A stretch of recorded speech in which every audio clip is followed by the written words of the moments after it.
Hi, Amina. Thank you for joining us today. Hi, Sunday. Good afternoon. Good afternoon. So where are you joining us from today? I'm joining from Atlanta, Georgia. Atlanta, Georgia. How's the weather? Good. It's So hot. It's it's raining, but it's hot. raining and hot. Well, I'm jealous. It should be. Yeah, it's I'm in Salt Lake City and it's really hot. So I wish we got a little bit of rain here, but Nah, I don't think you want this rain because this rain is basically heat. So it's humid. Yeah, oh, okay. So that's quite interesting. Well, maybe someday I'll visit Atlanta this time of the year so I can, also experience the weather. But thank you for coming. you should. So I'll go ahead and do a brief introduction of our guest today. Our guest today, her name is Amina Jibrin. She's a production assistant at KMM and Company, a timeless leather goods company based in Atlanta, Georgia.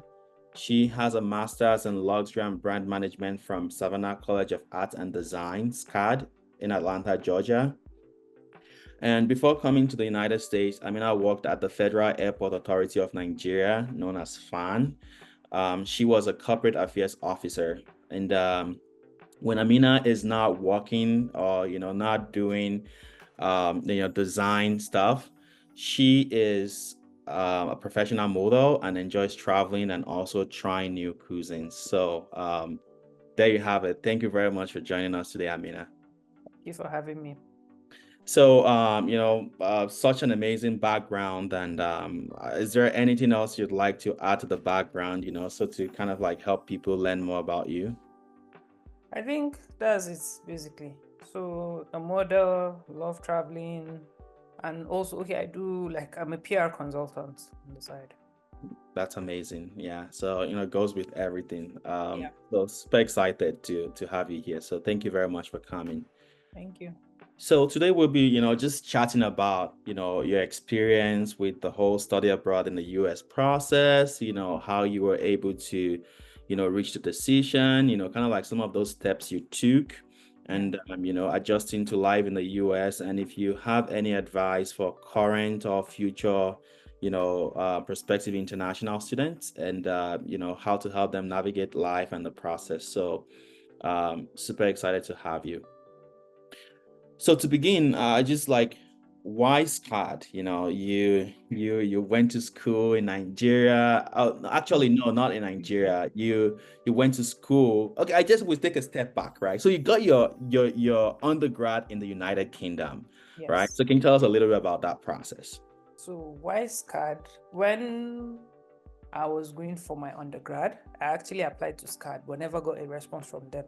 So I went for one of these education fair in Abuja in Sheraton Hotel and I got an unconditional offer to Staffordshire University, Stoke-on-Trent in the UK. And I went there, started my foundation, did my foundation 1 year, I was done. I was in my first year, SCAD offered me unconditional offer for foundation. And I'm like, I can't go back. I can't start going backwards. Let me just finish this. So finished my undergrad in the UK. I studied film, television, and radio studies. Came back to Nigeria, did my NYSC, then got a job and started working with FAAN. So when I started working with FAAN, I actually wanted to leave. I told myself, highest I'm doing in FAAN is going to be 3 years. It's Mhm. not going to be more than 3 years. And I applied for a study leave. They rejected me. They said, oh, I have to be 3 years. I think then I was 1 year. They said I have to be 3 years. I applied when I was 3 years. They said I have to be 5 years. At 5 years, I said, I don't even care. If they say you have to be 10 years, that's their business. I packed myself. Then I had already applied to SCAD again. They asked, I got the admission, I did my SOP, did everything. But you know the way Nigerian is when it comes to visa. Everything came out, everything was okay. Resumption, orientation was September 6th. And they were like, oh, we needed to resume before then, we needed to pay our fees before then. And I'm like, no, I'm not paying any fees till I get my visa. Come and pay fees. If there's no visa, what happens? It's not refundable. So luckily for me, I was able to do the emergency visa. I got a date for August 25th. My visa came out August 31st. I can't hear you, Sunday, if you're saying something. So you were supposed to resume the, September 6th. September 6th, and you got your visa interview on the 26th of August 25th. Yeah. Wow. That August was cutting it 25th. close. Yes. And it came out August, no, 1st September actually. 1st September or 2nd September. That was when the visa came out. To cut the long story short, did everything, was able to, I got a flight, and flight was really expensive. Apparently, there was an event going on in Atlanta. Every Nigerian was coming in. I think one of the awards nights or something. Yeah. Everybody was coming to Atlanta. So flight to Atlanta was expensive. So it's either I fly to somewhere and use road. I say with my load. I just said, nope, let me just do it straight. Got to Atlanta, last day of orientation on the 6th, school resumed on the 8th. So basically, I didn't even do orientation. So I don't know where anywhere was in the school. So I just resumed as the way we call ourselves, Johnny Just Come. That was it. That's how I resumed school. Started my classes. I was lucky. I was able to do my not orientation per se, just went, picked up my ID card, got a SIM card, went to the bank. There's one mistake I would advise everybody coming to the US not to do. If you have dollar card, put that money in that dollar card. Don't come to the US with cash. Do not travel with a lot of cash. I came with cash, and anywhere I go, they tell me I have to pay with card. I have to pay with card. I have to pay for card. I have to, even food, it has to be card. You can see you have money, but you can't use your money. So my advice for anybody traveling for school, try and open a Nigerian dollar account. Start from there first. At least that will help you to a certain point. Even Uber, I couldn't do Uber because coming from Nigeria, we used to pay Uber drivers with cash, and I couldn't even do Uber. So what saved me was where I stayed. Before I got my apartment, they gave me a cab guy's number. He was Nigerian, so he said he would take cash. So what I do is, yes, I'll pay him, and it was just $100. I didn't want to collect change because I didn't understand the coins. So I said he should hold it. We'll just calculate all our movements. Like 2 days. I was even very lucky. He charges me 2 days, $100. And I know the places I've been to. Looking at it now, I tell myself, hope I didn't cheat this man because it was way too good. It was very, very good. So started school. It was okay. It was fine. So if you're coming for your master's or undergrad, try and make it for the orientation because it helps a lot. It helps a lot because at some point in my life, I didn't know any part of that school. It's not big. It's not like the school is big. It's not big. It's small because the Atlanta campus is basically small. But I didn't know anywhere. I only knew of the library my final year. I never went to the library. I never went to the... That's always an interesting one for students coming the first time. Is I think even for myself, when I first came to the US as an international student, I think the library was like one of those last areas I discovered on campus because just like you, mine is not even hard because once you enter the school, so we had 2 buildings that we do classes. That second building, I knew that I got missing because they told me go to the lift at the back of the school. How did I get to the lift? I don't know. I found myself in a car park.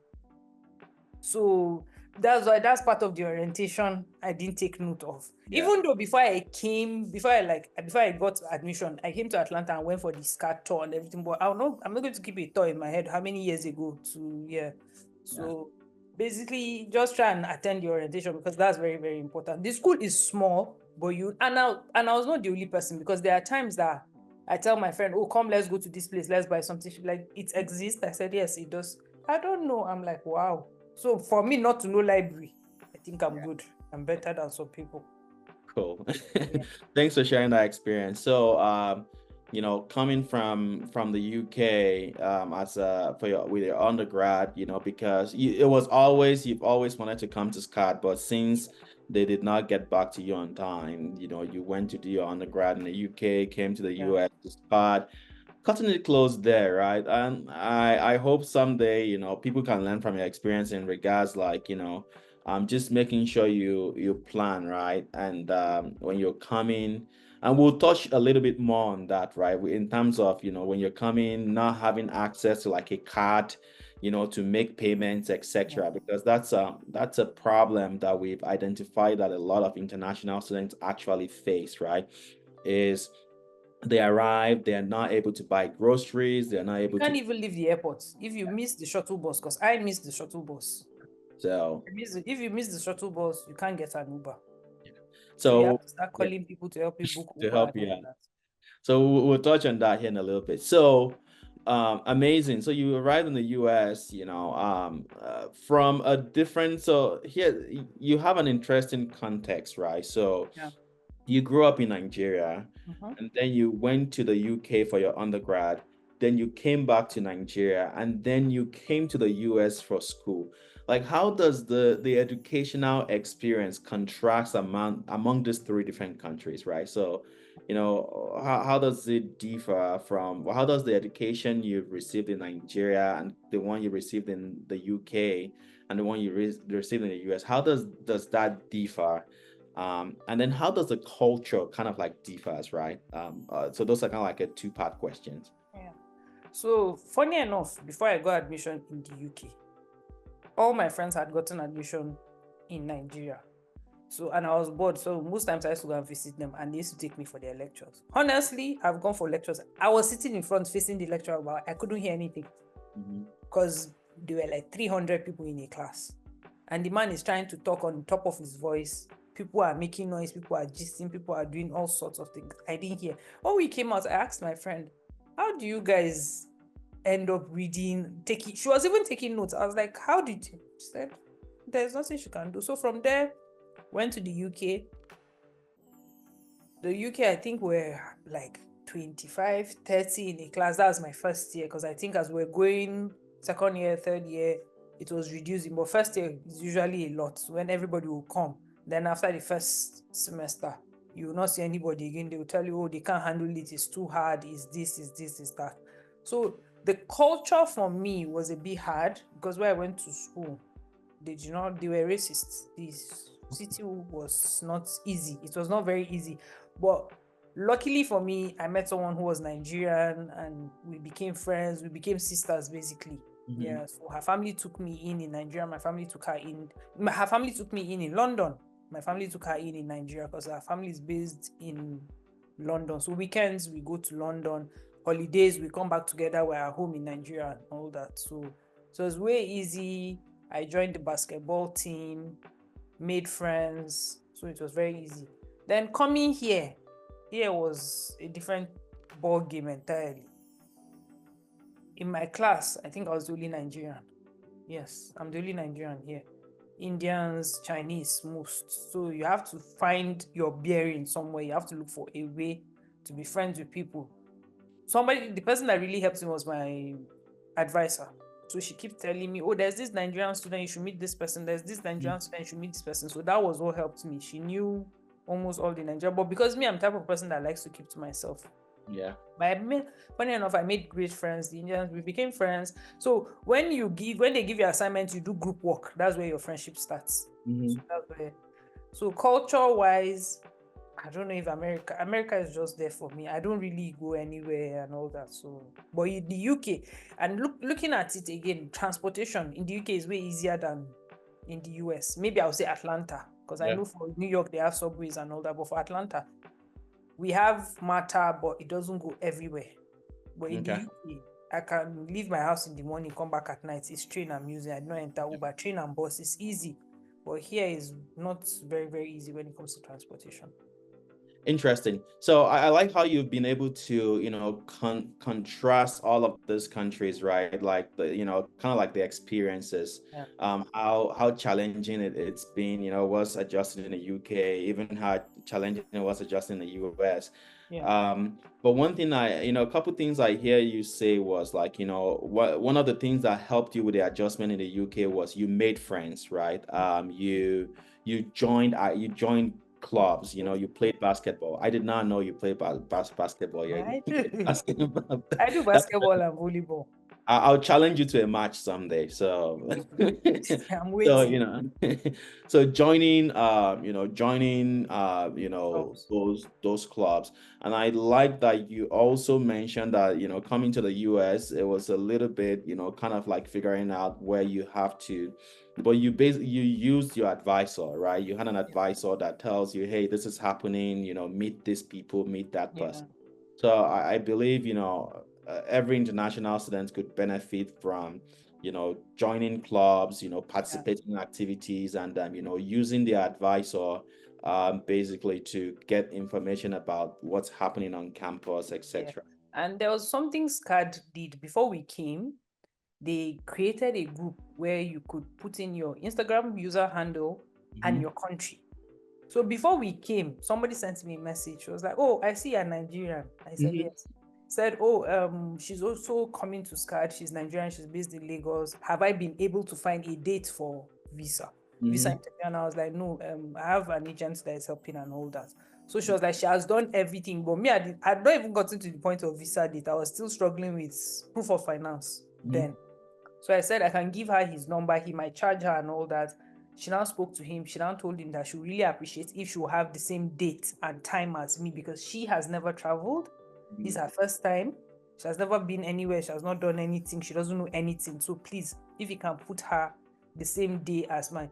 He now said, "Mine, I've not even gotten to the point of visa date, but he will try and see what he can do." But he knows that I've spoken to him about everything. So About it. luckily, yeah, she came in from Lagos to Abuja. We went on the same time, the same day. She was right beside me. So the funny thing that happened at the embassy, I heard the man asking her who is the dean of the school. And I was like, who is the dean? I said, "I don't know the dean of the school." She knew.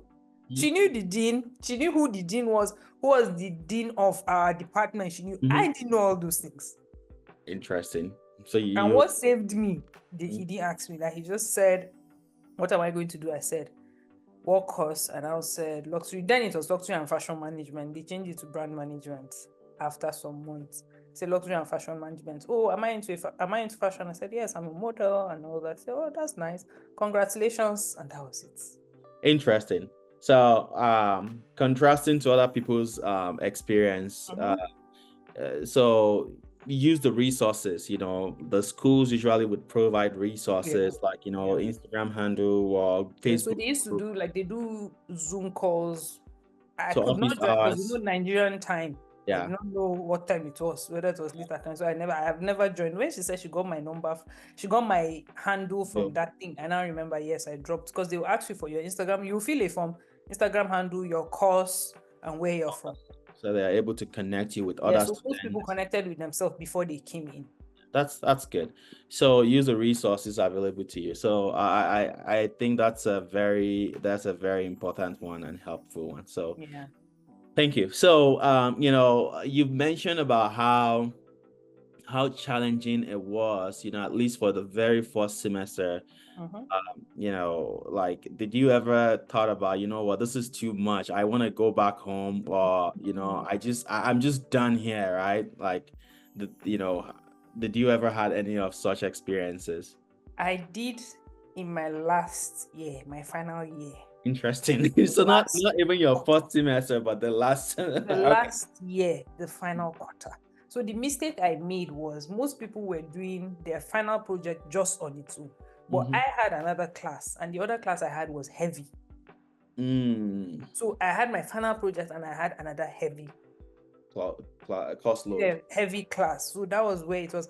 Sometimes when they call me for meetings, I'll tell them, "Guys, I can't do it." They'll be like, "No, don't worry, you can do it." Most of our assignments that we did for the other one, I always went, either I had a headache, I don't even Mhm. participate. I started feeling bad, hope they won't grade me because we had to grade each other.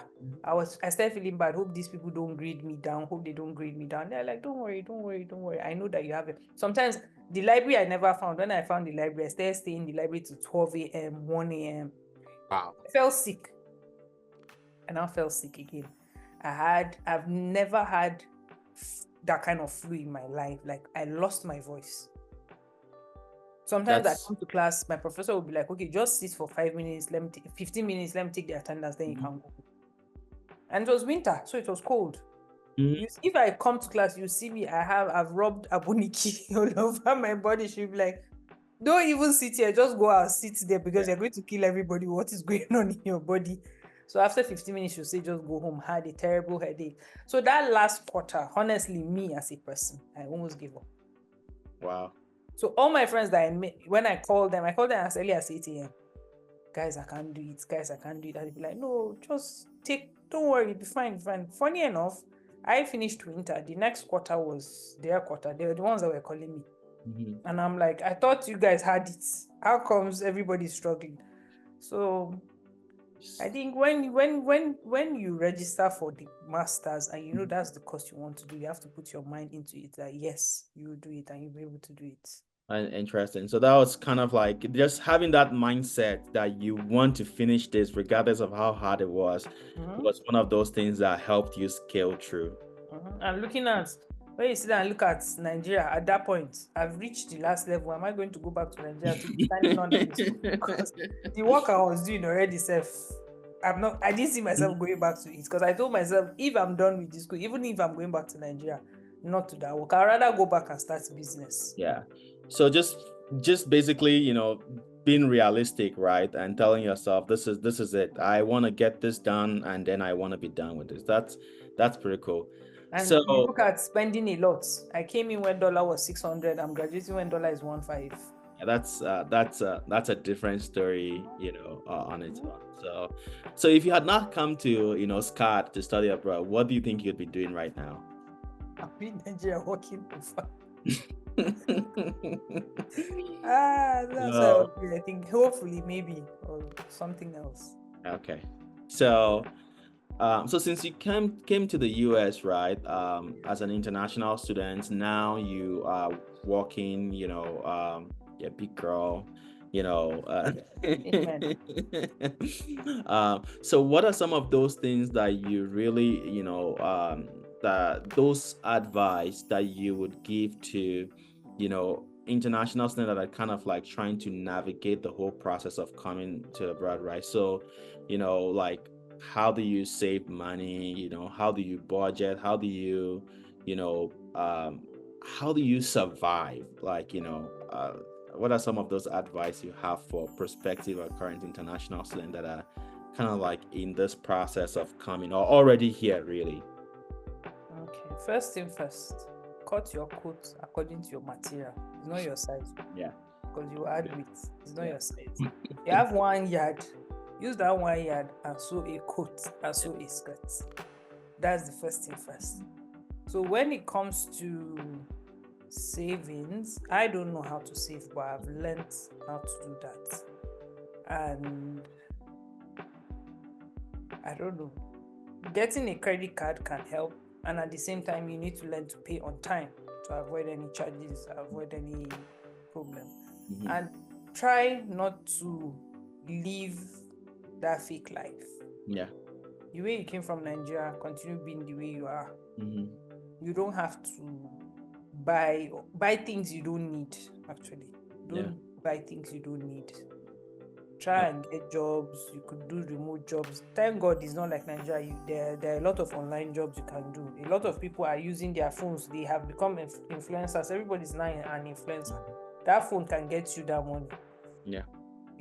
So awesome. Thanks, Amina, for sharing that. So I'll dive in a little bit, right, into kind of like you went, to school, you graduate, now you work at, a farm that, I think you enjoy working there, KMM and Company. How did you found this job, and what advice you have for international students, that are preparing to, get into the job market after graduation? So my same advisor, she was my first professor. So, and I was happy when they made her my advisor because I think she understands me more than any other person. We went for a field trip for one of our classes.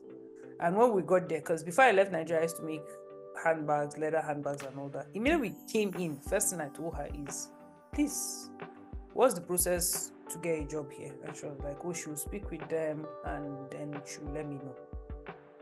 Funny enough, the field trip we went for, I met another Nigerian girl that is studying fashion. Because when everybody had left, I ordered Uber, I was waiting. She now came to me. She was like, oh, are you going back to school? I said, yes.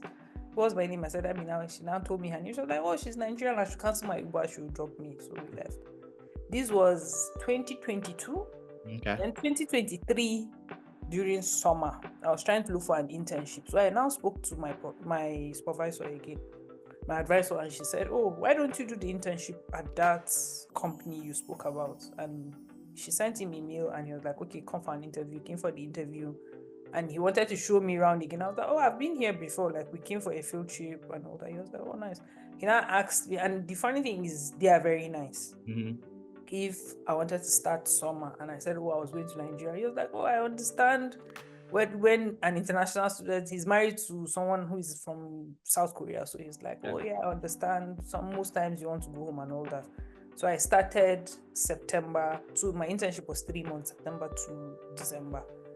When I finished my internship, the last day of my internship, he walked up to me. He was like, "Oh, we enjoy your company. Do you want to continue working with us, even though you don't talk?" Because I hardly talk. The talking I talk, I work with a different person. So the type of person I am, because the reason I don't talk is I don't really know them. So I really want to know them first before I start. But now I talk. But even when I talk, they still don't believe I'm the one that said something. They say it's not me, it's somebody else. Yeah. So going into the job market, honestly, just humble yourself.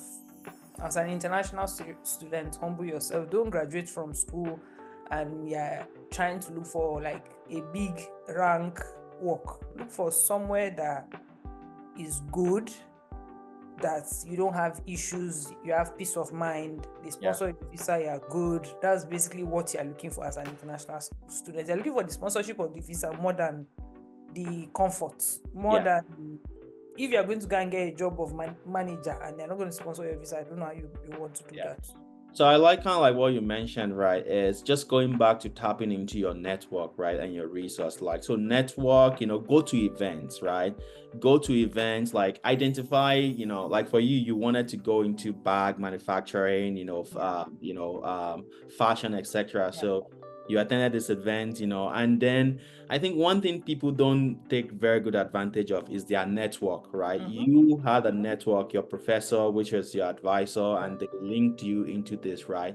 And I cannot overemphasize the value of internships, right? Just like you mentioned, right? Your internship was just kind of like the gateway to getting this job. So you interned, and then after your internship, you were able to get a permanent spot to start working there, and everything is good. So I like those nuggets. So you can even you can start with applying for jobs in school.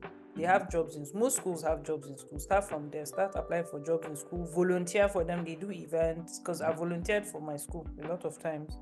I volunteered and all that. So you volunteer, it gives you exposure. You can put it on your resume.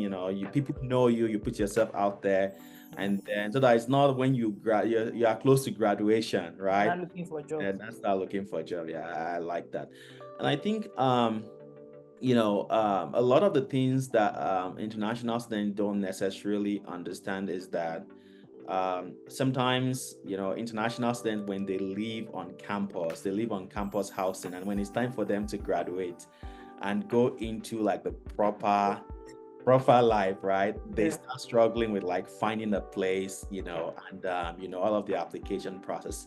Have you had such an experience? I didn't live in. I refused to live on campus, because when I came for the first tour and they took us to campus, they showed me the room and they said I'll be sharing with 3 other people. That's 4 of us. I said, no, I can't do this. I can't. It was very small. So basically, you have one bed. You guys are facing yourself. And I'm like, how will I be sleeping and be looking at somebody? They now said, oh, they have the one of 2 bed. And I said, no. So from Nigeria, before I even got my visa, I started looking for apartments.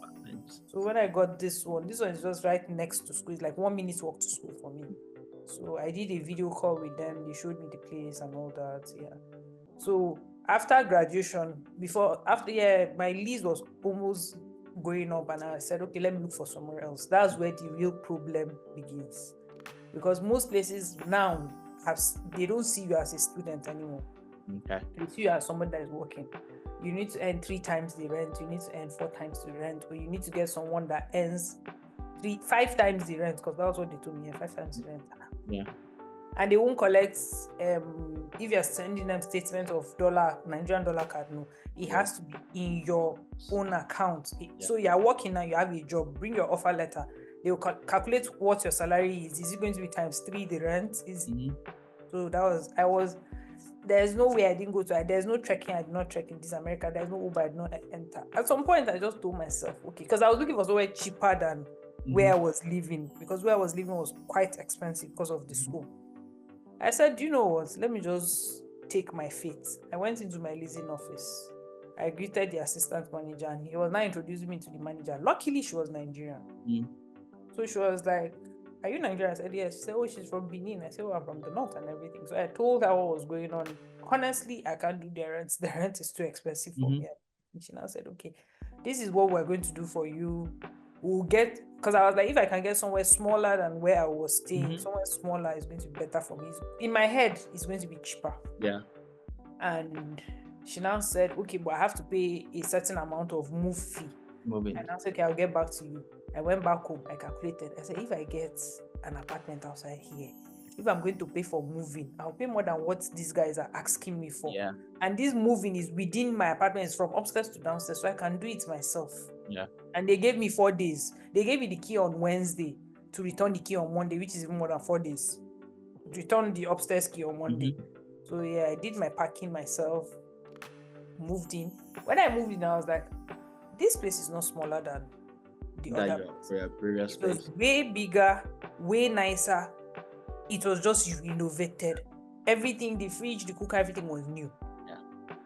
So if you are living in student accommodation and you see that if you are graduating like 3 months away, start looking for apartments. Start looking for jobs, start looking for apartments. Always go for events, go for like field trips, especially field trips. If there's a field trip, try not to miss any, because it's from there you yourself, when you get there, is because they will tell you don't talk to the employers, talk to your professor will talk on your behalf. That's good. I think a lot of the times when I see people, before they come to the US or go abroad, they are looking for apartment. They're like, I can't find a place, right? And in your case, for those people who don't want to live on campus, right, they can always like reach out to housing people and do Zoom calls and So funny enough, my school, what they did is, if you didn't want to live in school accommodation, they gave us apps to download to look for apartments. Okay. So I used Zillow. It was Zillow I used. And what I do is, I just put the zip code of the school and it was showing me places. Then I go back to Google Map, put the school address and check walking distance. I don't even check driving. I just check walking distance. Anything less than 10 minutes, I'm not doing. That is really smart. I like that. So yeah. So cool. Even till now, I do it. If somebody tells me, oh, I'm in this place, okay, send me there. I'll check walking, check train, check car, like how the distance is. So use your resources, use your device, use technology to be able to find things around and then figure things around. Well, that's been really amazing. Thank you very much for sharing with us, kind of like how to go about really from the process of placing admissions and then finding schools and surviving and finding a job in the US. So in closing, are there anything else in terms of like advice or admonition you want to give to people who might be watching this? I don't know whether I'm supposed to say this at the beginning, but it's an advice for people trying to gain admission. Try and do your processing yourself. Don't pay anybody. Try and do everything yourself. I think the only thing I paid somebody was the SOP, because I didn't know what it was. That's statement of purpose. That was the only one I paid. And before I could find somebody that could do it, they were transferring me to this person, to that person, to this person, to this person, to this person. Finally, I got one person. He did it. There was a little bit of spelling errors, but it was good. But when you are trying to do the admission, do it yourself. Don't pay. Don't look for an agent. Do it yourself. Okay. If you hook somewhere, then that's when you can now speak to somebody. But paying agents to do admission, to me, honestly, I would say no. Do it yourself, because when you go to that embassy, in that process, that's part of the things you are being asked. But because you didn't do it yourself, you won't know. Yeah, I agree. Try it and do it yourself. Even if, like for me, it was an agent that did the visa, but he usually sends the form to me and I'll read. So I read through, but I did not see Dean of School was there because I sent it to him, I remember. But I did put the person's name in my head. So just my advice, try and do everything yourself. When you get to a point that you don't understand, then you can ask people around you. And just be humble when you come. Cut the material you're coming with, cut it according to yourself, your size. I love Don't that. cut it bigger than you.